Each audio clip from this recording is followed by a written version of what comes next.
जय श्री राम। अब प्रभु श्री रामचंद्र जी की कथा में एक वर्णन है जिसमें जब परशुराम जी ने सारे राजाओं को जीत करके सारे धनुष इकट्ठा करके एक जगह पर रखते गए तो माता पृथ्वी पर बड़ा भारी बोझ पड़ा और शेष जी पर भी बहुत बड़ा बोझ पड़ा।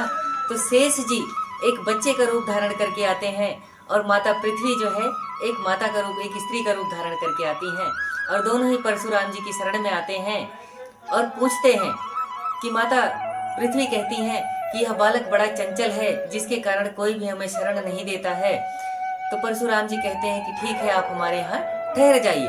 और इस पर परशुराम जी ने जब उनको अपने साथ रहने के लिए कह दिया तो वह बालक बड़ा ही चंचल था। जो शेष जी बालक बन करके आए हैं वो बड़े ही चंचल हैं। और परशुराम जी कहीं गए हुए थे, जो सारे धनुष रखे गए थे, जो सारे धनुष परशुराम जी एक जगह पर एकत्रित करके रखे हुए थे, उसको इस डर से कि कहीं किसी राक्षस के हाथ में लग जाए। जब कोई शस्त्र ही है, शस्त्र अगर राक्षसों के हाथ में लग गया, राक्षसों ने किसी भी प्रकार से अगर वह शस्त्र पा लिया, वे सारे धनुष पा लिए तो अनर्थ हो जाएगा। ऐसा जानकर के शेष जी ने बालक रूप में जाकर के परशुराम जी के सारे धनुष तोड़ दिए और सिर्फ शिव जी का एक धनुष रहने दिया।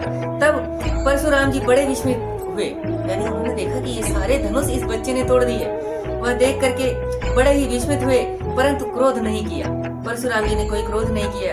तब शेष जी ने अपना स्वरूप दिखाया और कहा कि इस शिव धनुष को त्रेता युग में प्रभु श्री रामचंद्र जी तोड़ेंगे, तब आपसे वहीं वार्ता होगी। तभी शेष जी ने उनसे कहा था कि जब प्रभु श्री रामचंद्र जी इस धनुष को तोड़ेंगे तब आपसे वहां पर वार्ता होगी।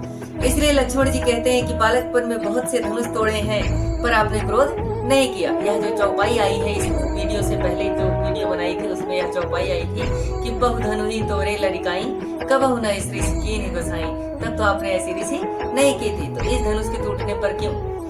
तो परशुराम जी के पिता जमदग्नि ऋषि की कामधेनु को उनका साढ़ू राजा सहस्त्रार्जुन चुरा करके ले गया। जमदग्नि ने परशुराम जी को कामधेनु लेने भेजा तो उन्होंने क्रोध करके सहस्त्रार्जुन की सब भुजाओं को फरसे से काटकर उसे मार डाला। राजा को मारने के अपराध में जमदग्नि ने उन्हें प्रायश्चित करने के लिए पृथ्वी की परिक्रमा करने के लिए भेज दिया। पीछे से सहस्त्रार्जुन ने पुत्रों जमदग्नि को मार डाला। लौटकर आने पर परशुराम जी ने अत्यंत क्रोधित होकर पृथ्वी की 21 बार परिक्रमा करके उसे क्षत्रियों से रहित कर दिया। कुरुक्षेत्र में नवरत्न के कुंड भरे, तब ब्राह्मणों को पृथ्वी का राज्य देकर परशुराम जी मंदराचल पर्वत पर तपस्या करने चले गए।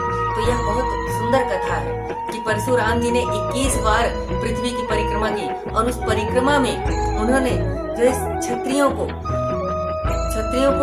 पृथ्वी से ही हटा दिया। वह सारे धनुष इकट्ठा करके एक जगह पर रखे हुए और वही सारे धनुष जो है वह लक्ष्मण जी ने बालक बन करके, यानी शेष जी ने बालक बन करके तोड़ दिए थे। और इसी प्रकार प्रभु श्री रामचंद्र जी की कथा में बने रहने के लिए आपका दिल से धन्यवाद। जय श्री राम।